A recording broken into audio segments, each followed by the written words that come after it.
নমস্কাৰ education JA10 অলৰ পৰা সকলোকে স্বাগতম জনাইছো। আজি আমি আলোচনা কৰিম এইচএছ ফাৰ্ষ্ট ইয়াৰ সাবজেক্ট এডুকেশ্যনৰ কিছুমান প্ৰশ্ন উত্তৰ সহ আপোনালোকক দেখাই দিয়াৰ কাৰণে চেষ্টা কৰিম। ভিডিঅ'খন আপোনালোকে শেষলৈকে চাব। 1 নম্বৰ দিয়া আছে আনসাৰ দা ফলোইং কোৱেশ্চনছ। তলত দিয়া প্ৰশ্নসমূহৰ উত্তৰ লিখা, প্ৰতিটোৰ কাৰণে 1 মাৰ্ক পাব, 6টা কৰিলে 6 মাৰ্ক পাব। খালঠাই দিয়া আছে, ইয়াতে খালঠাই দিয়া আছে, খালি পৰা 5 আৰু বছৰ বয়সলৈ এই কালছোৱা শৈশৱ কাল বুলি জনা যায়। ইয়াতে কিবা এটা বহিব তাৰমানে যে কিমান বছৰৰ পৰা কিমান বছৰলৈকে শৈশৱ কাল ধৰা হয়। আপোনালোকে জন্মৰ পৰা ধৰিব, জন্মৰ পৰা 5 বছৰলৈকে কি ধৰা হয়, শৈশৱ কাল ধৰা হয়। আপোনালোকে নিজৰ কিতাপখন ওলালে ইয়াতে পাই যাব ধুনীয়াকৈ। ইয়াতে লিখা আছে শৈশৱ কাল, জন্মৰ পৰা 5 বছৰলৈ এই সময়ছোৱাক কি বুলি কয়, শৈশৱ কাল বুলি কোৱা হয়। তাৰ পিছৰ প্ৰশ্ন বন্ধুসকল চাই ল'ব। 2 নম্বৰ, এজন শিক্ষক ছাত্ৰৰ বাবে বন্ধু, দাৰ্শনিক আৰু কি হ'ব, ইয়াতে প্ৰদৰ্শক লিখিব আপোনালোকে। এজন শিক্ষক ছাত্ৰ ছাত্ৰীৰ বাবে কি হয়, বন্ধু হ'ব পাৰে, দাৰ্শনিক হ'ব পাৰে আৰু প্ৰদৰ্শক হ'ব পাৰে। তাৰ পিছৰটো সাইকোলজি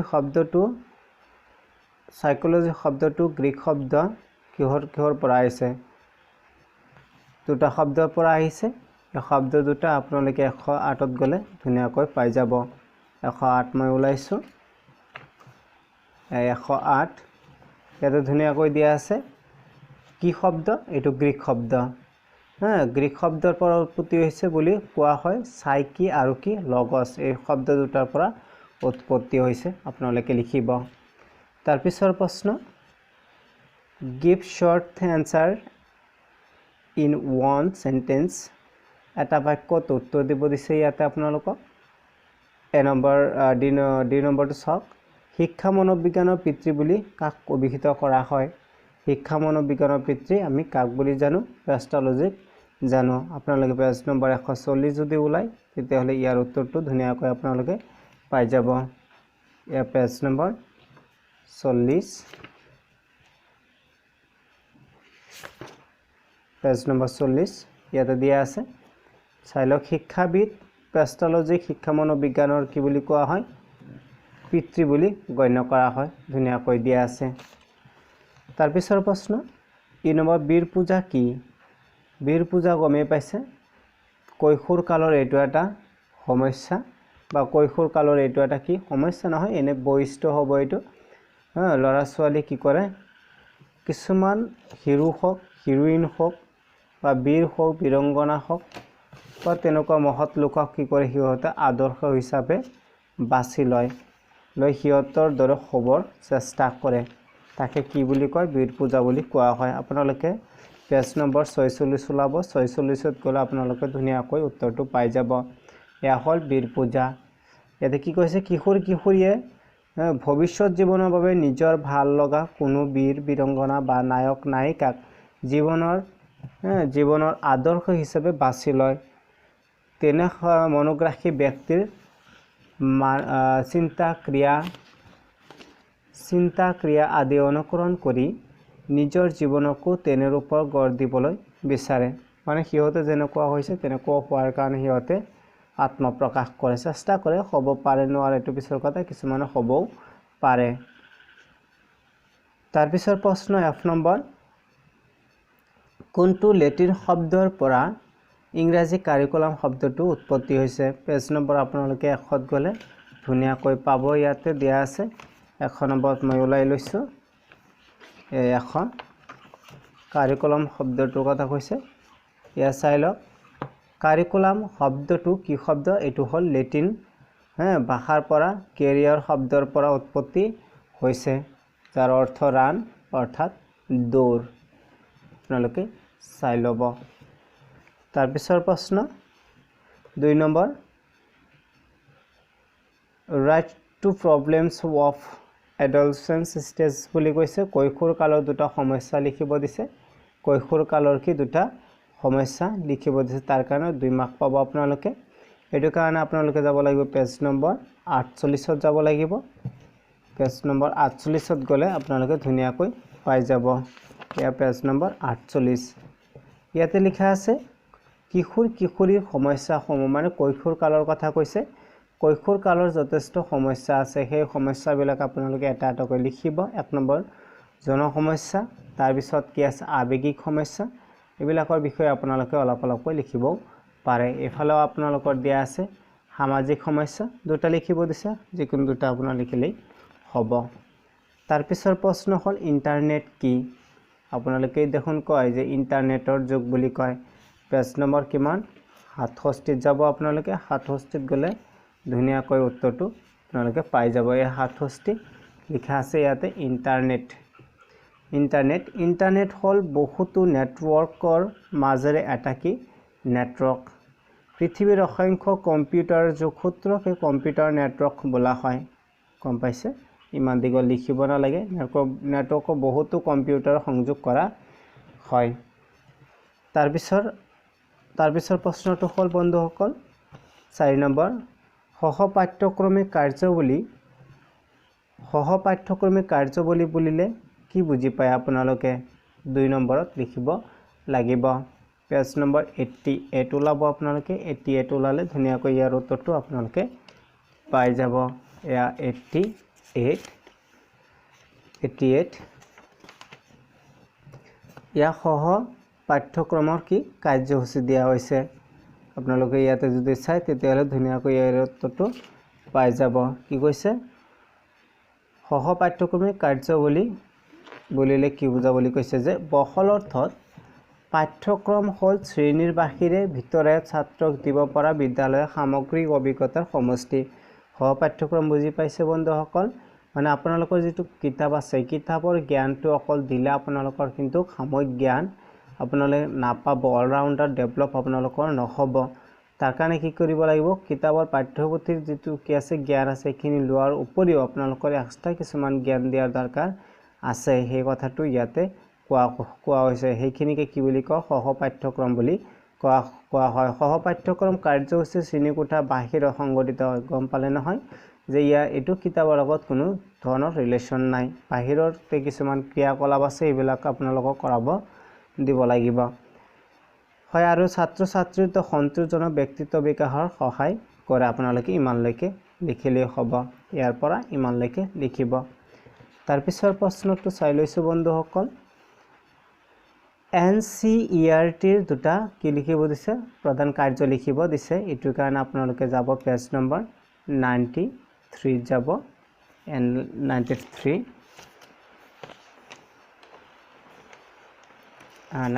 আপোনালোকে চাই লওক NCERTৰ কথা কৈছে ইয়াতে লিখা আছে ইয়া NCERT তলত দিয়া আছে স্কুলীয়া ইয়াতে দিয়া আছে ইয়াৰ প্ৰধান কামসমূহ হল মানে স্কুলীয়া শিক্ষা মানদণ্ড উন্নত কৰাৰ বাবে এই কামবিলাক কৰা হয় ইয়াৰ প্ৰধান কামসমূহ হল মানে NCERTৰ প্ৰধান কামসমূহ হল 1 নম্বৰ পাঠ্যক্ৰম নিৰ্দেশনা সামগ্ৰী শিক্ষণ পদ্ধতি মূল্যায়ন কৌশল শিক্ষণ সঁজুলি বিভিন্ন শিক্ষা সামগ্ৰী আৰু শিক্ষণৰ সম্পদসমূহৰ উন্নতিকৰণ কৰিব হিয়তে কোনে কৰিব NCERT কৰিব তাৰ পিছত চাব আপোনালোকে শিক্ষক আৰু শিক্ষাৰ লগত জড়িত অন্যান্য সকলো ব্যক্তিয়ে চাকৰিকালীন আৰু প্ৰাক চাকৰিকালীন প্ৰশিক্ষণৰ ব্যৱস্থা কৰিব মানে হিয়তে প্ৰশিক্ষণ দিব কেনেকৈ ল'ৰা ছোৱালী পঢ়াব লাগে গণমৰ গৱেষণা আৰু উন্নয়নৰ কাৰ্য পৰিচালনা হিয়তে কৰিব এনেকৈ ভালে কেইটামান দিয়া আছে আপোনালোকে ফলো পাব ধুনিয়াকৈ দিয়া আছে তাৰ পিছৰ প্ৰশ্ন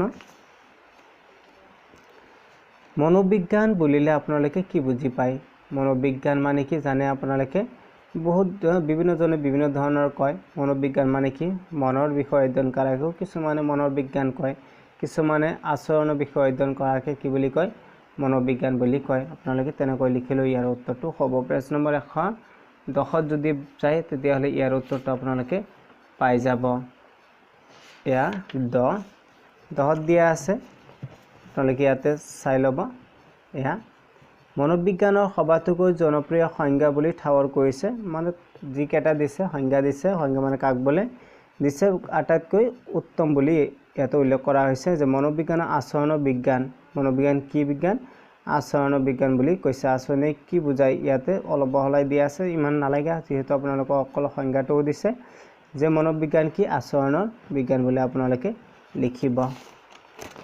তাৰ পিছৰ প্ৰশ্ন, শিক্ষা মনোবিজ্ঞানৰ দুটা পদ্ধতি উল্লেখ কৰিব দিছে। কি শিক্ষা মনোবিজ্ঞানৰ দুটা কি আছে পদ্ধতি, ভালে কেইটামান পদ্ধতি আছে, আপোনালোকে দুটা পদ্ধতি লিখিব, যেনিবা অন্তৰ্দৰ্শন পদ্ধতি, নৈদানিক পদ্ধতি, ভুল শিক্ষণ পদ্ধতি, এনেকুৱা কি আছে ভালে কেইটামান পদ্ধতি আছে। আপোনালোকক মই দেখাই আছোঁ, পেজ নম্বৰ 127 ওলাই ল'ব, 27ত পাই যাব শিক্ষা মনোবিজ্ঞানৰ পদ্ধতিসমূহ। ভালে কেইটামান পদ্ধতি আছে, এটা হ'ল 1 নম্বৰ অন্তৰ্দৰ্শন পদ্ধতি, তাৰপিছত কি আছে এইফালে আছে নিৰীক্ষণ পদ্ধতি, এইটো এটা দুটা পদ্ধতি হৈ গ'ল। তাৰপিছত এইফালেও আপোনালোকৰ আছে নৈদানিক পদ্ধতি, এনেকৈ আপোনালোকে পদ্ধতিকেইটা লিখিব পাৰে। তাৰপিছৰ প্ৰশ্ন বন্ধুসকল চাই লৈছোঁ, শৈশৱকালৰ বিকাশৰ ক্ষেত্ৰত পৰিয়ালৰ ভূমিকা আলোচনা কৰা। শৈশৱকালত যেতিয়া শৈশৱকাল গমে পাইছে 1ৰ পৰা কিমান মানে জন্মৰ পৰা 5 বছৰ বয়সৰ ল'ৰা ছোৱালীক কি বুলি ধৰা হয় শৈশৱকাল বুলি ধৰা হয়। এই সময়ত পৰিয়ালৰ মানে কেনেকুৱা কাম থাকে, পেজ নম্বৰ আপোনালোকে 40 ওলাব, 40 ওলালে ইয়াৰ উত্তৰটো ধুনীয়াকৈ আপোনালোকে পাই যাব। পেজ নম্বৰ 40 ওলাইছোঁ মই, ইয়াতে ধুনীয়াকৈ দিয়া আছে পেজ নম্বৰ 40। শিশুৰ শিক্ষা ব্যৱস্থা সংকটৰ তলত কি কৰিছে চমুকৈ আলোচনা কৰিব দিছে। ইয়াতে আপোনালোকে চাই লওক, শিশুৰ সুপ্ত প্ৰতিভা বিকাশৰ প্ৰতি কি কৰিব লাগিব নজৰ দিব লাগিব। 2 নম্বৰ শিক্ষাৰ ক্ষেত্ৰত সুস্থ আৰু শান্তিযুক্ত পৰিৱেশ গঢ়ি তুলিব লাগিব। তাৰপিছত খেলা ধূলা নাচ গান আদিত গুৰুত্ব দিব লাগে, কাৰণ খেলা ধূলা নাচ গানে শিশুক কি কৰে আনন্দ দিয়ে। ইয়াৰ জৰিয়তে শিশুৰ শাৰীৰিক আৰু মানসিক দিশৰ কি হয় উৎকৰ্ষ সাধন হয়। এনেকৈ আপোনালোকে কেইটা লিখিব দিছে, দুটা লিখিব দিছে, 4 নম্বৰ আছে, 4টা লিখিলে আপোনালোকৰ হৈ যাব। তাৰপিছত পিতৃ মাতৃ আৰু শিক্ষকসকলে শিশুৰ বাবে লাগতিয়াল যত্ন ল'ব লাগে, যাতে শিশুৰ শাৰীৰিক মানসিক আৱেগিক নৈতিক আদি দিশত হয় উন্নতি হয়। তাৰপিছৰ প্ৰশ্ন, কৈশোৰকালৰ 4টা প্ৰধান বৈশিষ্ট্য লিখিব দিছে। এইটো কাৰণে আপোনালোকে যাব লাগিব পেজ নম্বৰ 45ত যাব লাগিব। কৈশোৰকালৰ ভালে কেইটামান কি আছে বৈশিষ্ট্য আছে, এই বৈশিষ্ট্যকেইটা মই এটা এটাকৈ আপোনালোকক দেখাই দিয়াৰ কাৰণে চেষ্টা কৰিম। এই কৈশোৰকালৰ কি বৈশিষ্ট্যবিলাক, এটা হ'ল দৈহিক বিকাশ এটা আৰু এটা হ'ল মানসিক বিকাশ এটা, তাৰপিছত পাব আপোনালোকে আৱেগিক বিকাশ এটা, তাৰপিছত পাব সামাজিক সচেতনতা আৰু ভালে কেইটামান আপোনালোকৰ আছে, কিতাপটো ওলালে ধুনীয়াকৈ পাই যাব আপোনালোকে। তাৰপিছৰ প্ৰশ্ন, বিদ্যালয়ৰ ভূমি নিৰ্বাচনৰ 4টা কি লিখিব দিছে, চৰ্ত লিখিব দিছে, ইয়াৰ কাৰণে নম্বৰ পাব আপোনালোকে 4। এইটোৰ কাৰণে পেজ নম্বৰ আপোনালোকে 57 ওলাব, 57 ওলালে ধুনীয়াকৈ ইয়াৰ উত্তৰটো আপোনালোকে পাই যাব। এয়া 57 দিয়া আছে। বিদ্যালয়ৰ প্ৰতিষ্ঠা কৰোঁতে তলত দিয়া বিষয়সমূহ কি কৰিব লাগে মনত ৰাখিব লাগে, এটা এটাকৈ আপোনালোকে চাই লওক। 1 নম্বৰ বিদ্যালয়ত অৱস্থান ঘাইপথৰ একেবাৰে কাষত বা দূৰত হ'ব নালাগে, পৰিৱেশটো স্বাস্থ্যকৰ হোৱা দৰকাৰ। 2 নম্বৰ এটা ভাল পৰিবহণ ব্যৱস্থা থাকিব লাগে, যাতে অতি সহজে ল'ৰা ছোৱালী স্কুলত যাব পাৰে।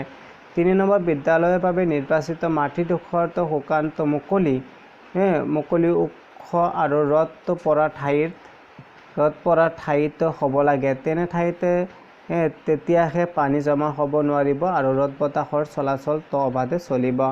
তাৰপিছত কৈছে মাটিৰ আকাৰ আয়তক্ষেত্ৰৰ দৰে হোৱা উচিত, এনেকুৱা কিছুমান কি কৈছে মানে কিছুমান স্বাৰ্থ দিয়া হৈছে বা সুবিধা তেনেকুৱা দিয়া হৈছে, যাতে স্কুলৰ কি হয় স্কুলটোৰ কাৰণে কি হয় অলপ সুবিধাজনক হয়, তাতে ল'ৰা ছোৱালীবিলাকো ধুনীয়াকৈ কোনো অসুবিধা নোহোৱাকৈ যাতে পঢ়া শুনা কৰিব পাৰে, তেনেকুৱা কিছুমান বিষয় তাতে উল্লেখ কৰিছে। তাৰপিছত কিছুমান প্ৰশ্ন দিয়া আছে, চাই লওক। 11 নম্বৰ কম্পিউটাৰ 4টা বৈশিষ্ট্য উল্লেখ কৰিব দিছে। কম্পিউটাৰ কি ভালে কেইটামান বৈশিষ্ট্য আছে, 4টা বৈশিষ্ট্য আপোনালোকে লিখিব, 4 মাৰ্ক পাব। ইয়াৰ কাৰণে যাব লাগিব 64ত যাব লাগিব, এয়া 64 কম্পিউটাৰৰ এটা লেচনে আছে।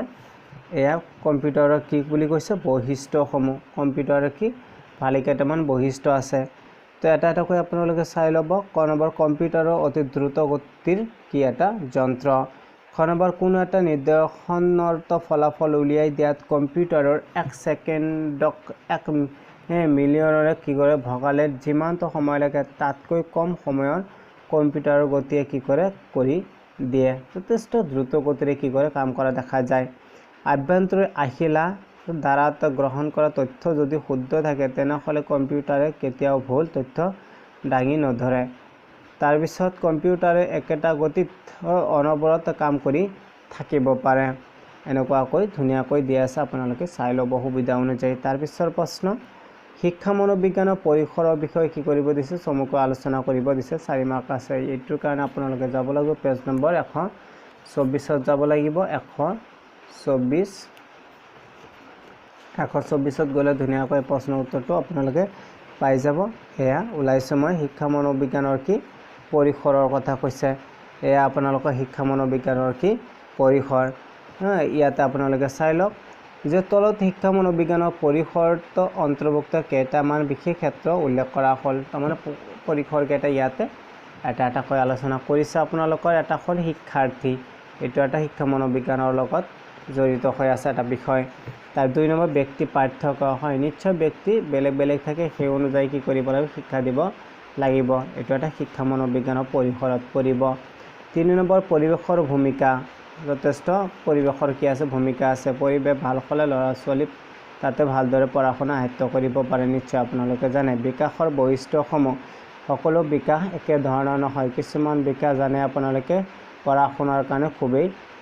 উপযোগী যেনিবা বাল্যকালটো পঢ়া শুনাৰ কাৰণে খুবেই দৰকাৰী বুলি গণ্য কৰা হয় তাৰ পিছৰ প্ৰশ্ন এজন আদৰ্শ শিক্ষকৰ গুণটো সমূহৰ বিষয়ে আলোচনা কৰা পেজ নম্বৰ আপোনালোকে 76 যাব তাৰ কাৰণে নম্বৰ পাব আপোনালোকে 6 নম্বৰ পাব 76 আমি গৈ আছো